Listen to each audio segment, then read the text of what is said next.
Hello everyone, welcome back to The Last Lap. In today's video we have a bunch of action to bring to you guys from Talladega Superspeedway. All three series raced this weekend. Unfortunately we had to postpone the Cup race to Monday, so that's why this video is coming out to you guys a little bit later. But it was a great race weekend nonetheless. But before we hop into this episode, I just want to remind you guys to hit that subscribe button and that like button. It goes a very long way, helps the channel grow. And you can also check us out on Instagram at The Last Lap News. We try our best to post some content throughout the week over there as well in between our YouTube videos.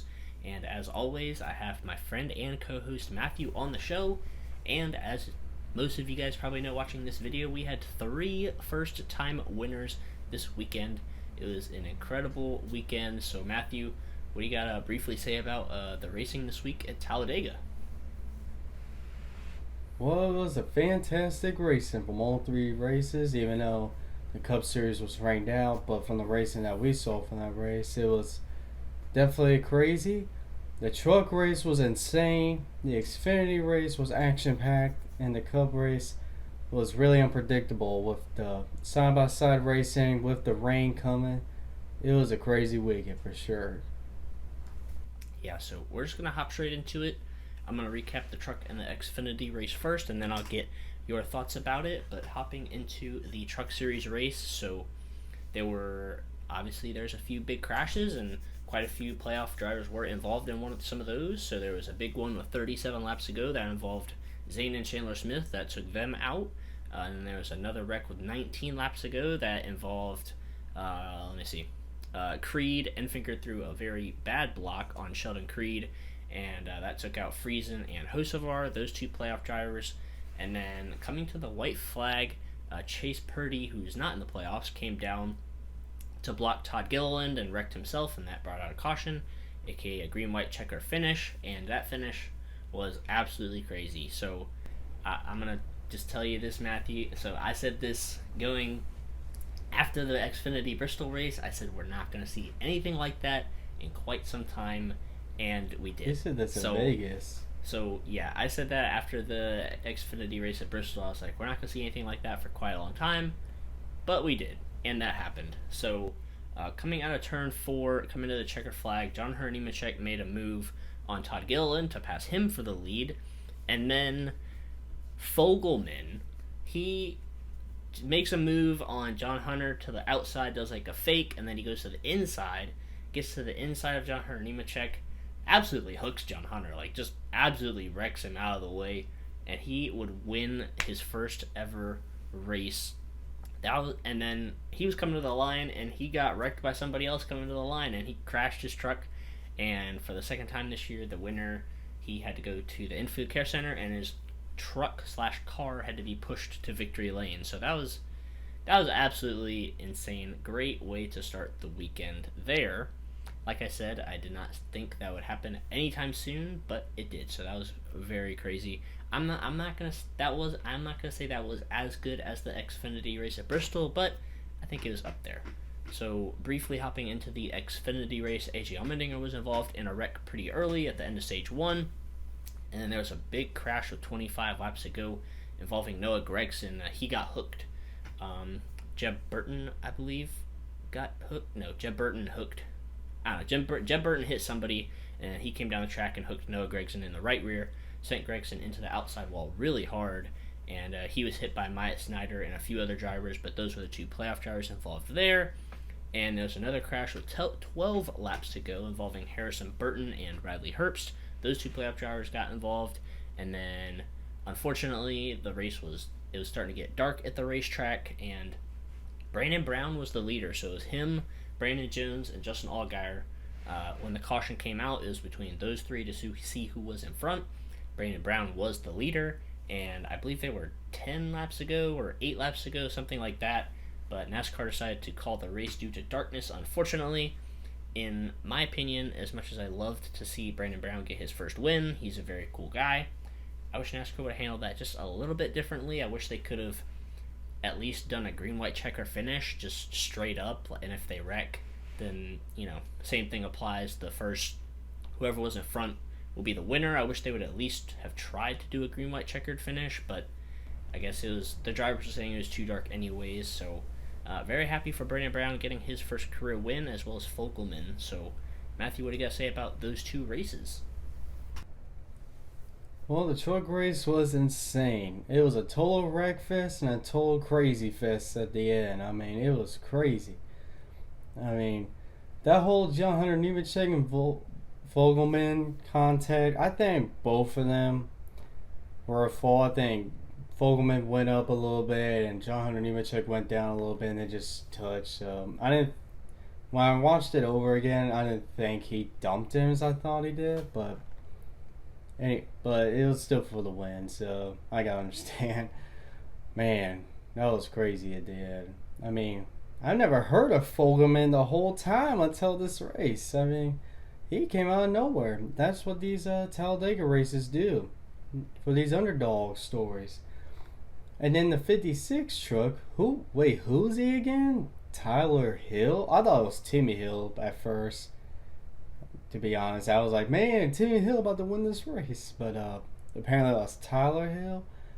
But man, it's so weird seeing those two side by side for the win. You would think that would be like for like 25th or something. But anyways, congratulations to him. It's big for that team. This is the second time that team has won at that track. As Spencer Bloyd won there in 2019 when they had the whole Johnny Sauter controversy again, and that gave Spencer Bloyd the win. So it's cool to see that team, a small team like that, back in victory lane. As for the Xfinity race, that was also really action packed as well. It's unfortunate that the race had to end early, but the track just doesn't have any lights, and it was way too dark. I could tell by the TV how dark that is, just from like the pace lights and the headlights from the pace car. So I could tell it was really dark, so I could see why they had to call it. As huge for Brandon Brown, I mean, he made the playoffs last year, so that is a good car that he has. He didn't make the playoffs this year, unfortunately. I mean, just imagine he was in the playoffs and not Riley Herbst, but it's great for that small team. He was so enthusiastic in his post-race interview. That crowd was definitely chanting for Let's Go Brandon, right, Jimmy? Yeah, they were cheering. They were chanting that. They were so, but they were yeah, something else they were chanting too. But yeah, we're not gonna talk about it. And in all seriousness though, congratulations to Brandon Brown. Like once again, another great first-time winner, and we're not doing first-time winners yet, so we'll move on to the Cup analysis. But other than that, those both races were definitely crazy and awesome for sure. Yeah, it was it was a doubleheader as well. They were both on Saturday, and I was kind of upset that I was working, so I couldn't watch the entire truck race, and then I watched probably the final 30 laps of the Xfinity race, so that was a bit unfortunate, but I was able to watch the Cup race today, most of it, if not all of it. So the race was postponed, unfortunately, due to rain earlier today. And let's see. So, starting out, the first big incident was William Byron ran into the back of Justin Allgaier, and that spun him into Kyle Larson, and that was unfortunate. Kyle Larson's car pretty hard hit in the left side door, and then he hit the wall after that, so that pretty much... He was still able to run, but he was 3 to 4 or 5 laps down, so that was unfortunate for him. That took a big cut into his points lead. He's still above the cut line, but definitely made it a lot smaller of a points gap for him. There was some rain, and they had to pause the race for a little bit and dry the racetrack, but they were able to get going again, thankfully. And there was a crash in stage 2 on the backstretch. So Chase Elliott was on Ricky Stenhouse's back bumper. He gave him a pretty good shove.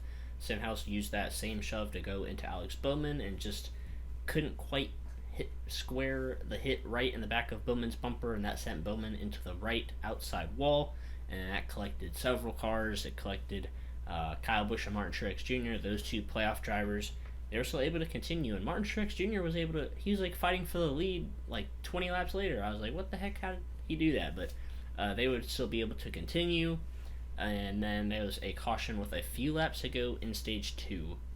Ryan Preece got spun, and that collected William Byron, and at the time, the battle for the lead, it was intense because the race was quote unquote official at that point because they got to halfway. Halfway wasn't the end of stage two, so they were able. The race was official, and with like 10 laps to go in stage two, all the crews were saying, "Rain is coming, rain is coming. You gotta go now, you gotta go now," because this could be the end of stage two could have been the deciding factor in who won this race. So all the drivers were getting intense. There was a bunch of blocking and drafting and tandem drafting. Denny Hamlin shoved Christopher Bell like 2 or 3 times way out to the lead. I don't know how he did it. Denny Hamlin, gotta give props to him. He's probably one of the best pushers in restrictor or super speedway racing right now.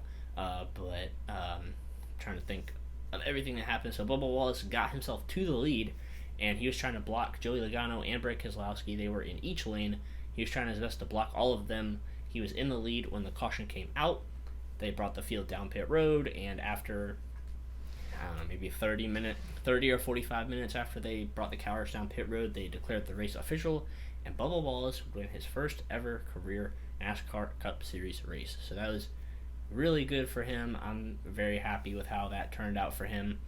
As far as the rain goes and drying the racetrack, there was no way they were getting that track dry to even run 20 laps. It was, so they attempted to dry it, and then it started raining again, and they were just like, we can't do this with how much time it's going to take to dry the racetrack. And then darkness as well was an issue, so they decided to call the race, which it was the right move. I'll applaud them that, and I will applaud NASCAR for at least trying, because they did try to at least dry the racetrack and get the cars back out there. But another little rain shower came through, and while they were on their way to victory lane, it started pouring again, so there was no way they were getting this race back underway. So props to NASCAR for at least trying, and I do believe they made the right call in declaring the race official. So congratulations to Bubba Wallace. It was his first ever win.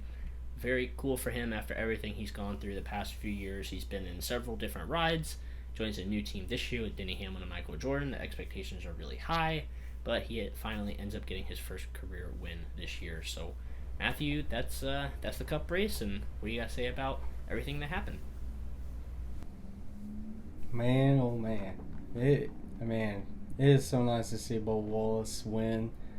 I mean, it's great. It's great for him. It's great for the sport. It's great for 2311 racing. It's great for a lot of things. Just seeing his emotion when they made the call, that was great to see. Because he's been through a lot ever since he's been in the Cup Series. In the Truck Series, he was really good. I mean, he won his first race in 2013. And then the next season, he came up with his best season in NASCAR, hands down, with like 4-some wins. I think like second or third in the championship points.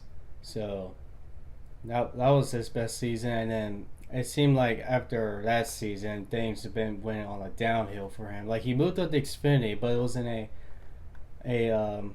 basically a Roush car that was out of its prime, basically. So those Roush cars weren't the same as like when Carl Edwards was dominating back in the day, or Matt Kenseth. But then he was able to move up to the Cup Series, but is in an underfunded Richard Petty car, which he was able to get second in his first start for that 2018 season for the second Daytona. And then in 2019, that was more of a struggle because we didn't know he was even going to continue the full season because of sponsorship issues. But some sponsors stepped up. They were able to keep him in that car, and then of course we all know what happened in 2020 of that whole situation. And then of course getting the promotion to 2311 Racing, brand new team this year, with Michael Jordan, Denny Hamlin, Toyota. I mean, this was big for him. And I was not one of those people that were giving them these high expectations of, oh, he's going to win a bunch of races. He's going to make the playoffs. He's going to, be top 5, top 10 almost every race. I was not one of those people. I know the process of these how a new Cup team works. it takes time. It takes a lot of building. It takes a lot of, practice, which we had no practice at qualifying. So that made it even more tougher. So it definitely took a toll, but it was all worth it at the end as they finally get the win. And I don't want to hear these people are saying, "Oh, this win was lucky," asterisk win, because it was rained out. Here's the thing. We're going to be talking about that, but these are the same people are probably saying, "Oh, Chase Elliott at Circuit Americas, he deserves that win." Even though he wasn't the best car all day long, and he needed a pit like 7 laps to go, but NASCAR threw the caution out, and he ended up winning because of more rain, even though it was raining. But he was right there at the right time, right place, right time. Same thing goes to Kyle Busch at the Clash earlier this year. Elliott and Blaney get together in the last turn. Kyle gets by them, even though he was nowhere near them before. And he wins. So he was right there at the right time, even though it was lucky. And this is the same thing that goes with Bubba Wallace. The last caution, he started like mid-pack. He took the outside lane. He was able to get to the front, to the lead. And he had to hold off 2 Penske cars the whole time until the caution came out. And then the rain came. And that's how the race ended. Bubba Wallace was at the right place at the right time. So he definitely deserved this win. But... and like I said, congratulations to Bubba Wallace. I cannot wait to see how this team grows for the future. I can't wait to see how they do the last few races and see how they do next year with Kurt Busch as their driver as well. Yeah, I couldn't agree more that Bubba deserved this win. Sometimes racing is a little bit of luck and a little bit of skill, and he had both. He drove his way up through the field and held off 2 of the best in the business. So congrats to Bubba on getting his first career win, especially with that new team. And I think Michael Jordan, was the one who was hyping up all the expectations. I'm pretty sure they had an interview in Daytona. Like, and MJ write checks for losers. Somebody, whoever was doing the interview asked him a question about expectations, and Michael Jordan was saying like a few wins.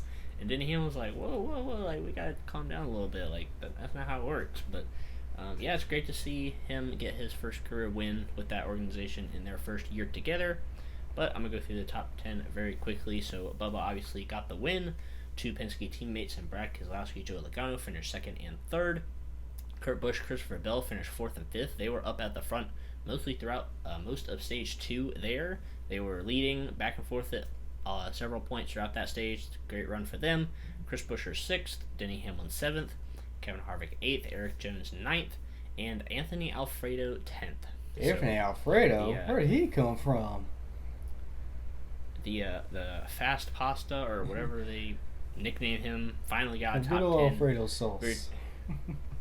We were talking before the show, and I was like, okay, Bubba Wallace winning might not have been luck, but that was luck. I don't know how Anthony Alfredo got a top 10, but cool for him, I guess. But some other playoff drivers that finished, Truex finished 12th. Blaney and Elliott finished 15th and 18th. They were up at the front for most of this race, but they just got shuffled out at the wrong spot at the wrong time and ended up finishing outside the top 10. Kyle Busch finished 27th after being involved in that accident. And 300 cars finished 36th, 37th, and 38th. So that was quite unfortunate for them. Byron obviously got involved in that very late race wreck, the one that obviously ended up ending the race. Kyle Larson was involved in that incident on the track as well, and Alex Bowman had the really hard hit going into turn 3. So quite unlucky for Hendrick Motorsports this race and even this round with the whole bad pit call strategy at Las Vegas. William Byron blowing a tire last week at Las Vegas too. So especially William Byron, man, I feel so bad for him. Quite the unlucky break for him. But hopping into the playoff standings as well, let me pull those up for you guys. So Denny Hamlin still advanced. That's the only person. Obviously, with Bubba getting the win, that doesn't matter. And as far as points go, nobody is safe anymore in these point standings. Kyle Larson used his mulligan already. He is now only plus 22 going into the Roval. I still think that's a pretty healthy gap for him. Joey Logano plus 21, Brad Keselowski 20, Truex 20. Those four right there are separated by 2 points. Like, that's insane. Ryan Blaney plus 15, and then Chase Elliott and Kyle Busch plus 9 going into the Roval. And then below the cut line, Kevin Harvick is out minus 9. He still has a pretty good chance of getting in. And then Christopher Bell, William Byron, Alex Bowman, they're pretty much in must-win situations going into the Roval. Like I said, William Byron, man, he just can't catch a break. He's had great speed all season long and just hasn't had the breaks in this round of the playoffs. And he's at minus 44 right now. So, Matthew, what do you got to say about these playoffs going into another somewhat unpredictable race in the Roval? Well, if I were Hendrick Motorsports right now, I would be in full-on panic mode right now. I mean, 2 drivers already in the cut line. One of them is barely above the cut line. And the other, who's been the best driver all season long, who had like 60-plus points, he only has 22 now. And he's probably going to be good at the Roval, yes. But it's not guaranteed. He already used his mulligan. He can't afford to have any mistakes. He can't afford to be in a wreck. He can't afford to use any outrageous pit strategies like he did at Vegas. And he can't, have any flat tires or anything like that. So, or mechanical failure. So, this is definitely a new territory for this 5 team that will be interesting to go to the Roval. As they haven't been in this situation when they've been feeling pressure. Because they've been having a comfortable lead the whole playoffs. So, we'll see how they handle this. If they respond correctly or something happens. I mean, we've seen this before. It just happened last year when someone had this many points and didn't make it to the next round. So we'll see how this goes. I think the playoffs might look a little different because you got Christopher Bell. He's really good at road courses. Of course, you got Chase Elliott, who's really good at road courses. He should be fine. But yeah, it's gonna be interesting going to the Roval. Yeah, any of those drivers are currently in on points. They could have any type of issue. They could get involved in a wreck. That could ruin their chances of moving on to the round of 8. And these 8 drivers that are currently in right now, I would argue, are the 8. You could toss William Byron in there, maybe, but like those 8 drivers, they all deserve to be in the next round. So if anything happens, one of those drivers could not make it onto the next round, and that would be quite unfortunate. But yeah, as Chase Elliott and Kyle Busch fans, I think it's going to be a nervous race for both of us. Even that, like you said, Chase Elliott is great at road courses, but last year I was going into the Roval, I was like, oh man, he's fine, he's going to win. But now you got Kyle Larson in there, you got Martin Truex Jr., you got Denny Hamlin running well. So I think a lot of the Hendrick cars are really caught up to Chase Elliott with their road course programs. Even William Byron was looking good at the Indy road course. Yeah, Byron's looking good too. So there's a lot of drivers that could get up there and win the race. And I mean, if Byron wins, that's gonna shake it up even more. But let's go ahead and rate this Talladega race really quick, and then we'll wrap the episode up. So for me, this is tough because the racing on the track was good, but obviously it was shortened due to rain, and it was pushed back a day, and all of that kind of stuff. So the rain coming obviously made it more intense, and the racing, everybody's more aggressive, so that was a good thing, I guess. But I think I'll give it a 7 out of 10. I think it was a good super speedway race nonetheless, but just not great. And like jumping out of there wasn't a crazy finish, or there were a few small wrecks, but nothing too crazy. So it was a good super speedway race, though, I'm not gonna lie. But Matthew, go ahead and rate this race. I'm going to give it an 8 out of 10. I'm not factoring the rain delays and stuff, how the rain ended the race to this rating. I'm rating it based off the racing itself during those non-raining periods. But the racing was very intense. I was on the edge of my seat. My heart was pounding. So I'm giving it an 8 out of 10. It was a really crazy aggressive racing. Not a lot of wrecks, but it was a crazy racing there. Really quick, I need your opinion. Was the truck finish better than the Xfinity race at Bristol? I need that. I think Xfinity is better. I mean, there were 3 wide for 2 straight laps, and both the leader's car was way more destroyed than the race-winning car of this race. So it's still got to be Bristol for me. I gotta agree with you. That Bristol race was quite Well, unforgettable. the truck race was crazy too, because those two cars were battling for the win. You don't even expect them to see them in that position ever, too. Like underfunded teams. Yep. Both of them were underfunded. Yeah, exactly. Yeah, I didn't know who either of those drivers were who were coming to the line there, but yeah, that was crazy for sure. I take back what I said. I said it after Bristol. I was like, I don't know if we're going to see a finish like that for quite a while, and we did. So, well, we're going to see it at the Roval again. Well, you never know. We'll have to wait and see. I mean, that kind of happened in 2018. It did, yes, that is true. But our points are the same, surprisingly. I don't know why. I was texting you, like, after we were done the next day. I was like, I forgot about Bubba Wallace is my non-playoff driver pick, and he ends up winning. So I'm a little bit salty about that. I didn't even think about him, but oh well, it is what it is. Our points are still the same. Yeah, I mean, only a few races left. He got an 8-point lead, so I think you're looking pretty good going into the final few races of the season. But do you have any other closing thoughts before we wrap it up? It was a great weekend of racing once again. And it's going to get even crazier with the Roval now with that cutoff line for the second round. Yeah, literally nobody is safe. I think that's what makes it even more intense. Kyle Larson only being, was it 22 points above the cut line. Nope. Anybody that's in the playoffs right now could be knocked out. We could have an unexpected big name not make it to the round of 8, so that'll be interesting for sure. But I mean, I don't know. You know, anything could happen. I'm gonna say probably not, but you know, you never know. So that's gonna wrap it up for this episode. We hope you guys enjoyed it. We hope you guys also enjoyed all the racing this weekend at Talladega. 3 first-time winners. It was the first time that ever happened at the same track in the same weekend. So that was really cool to witness a little bit of history there, as well as Bubba Wallace becoming the first African-American to win since Wendell Scott did it back in the 60s. So a lot of history was made this weekend.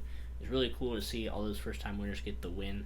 Our preview for the Roval should be out later this week, but until then, we'll see you guys in our next video.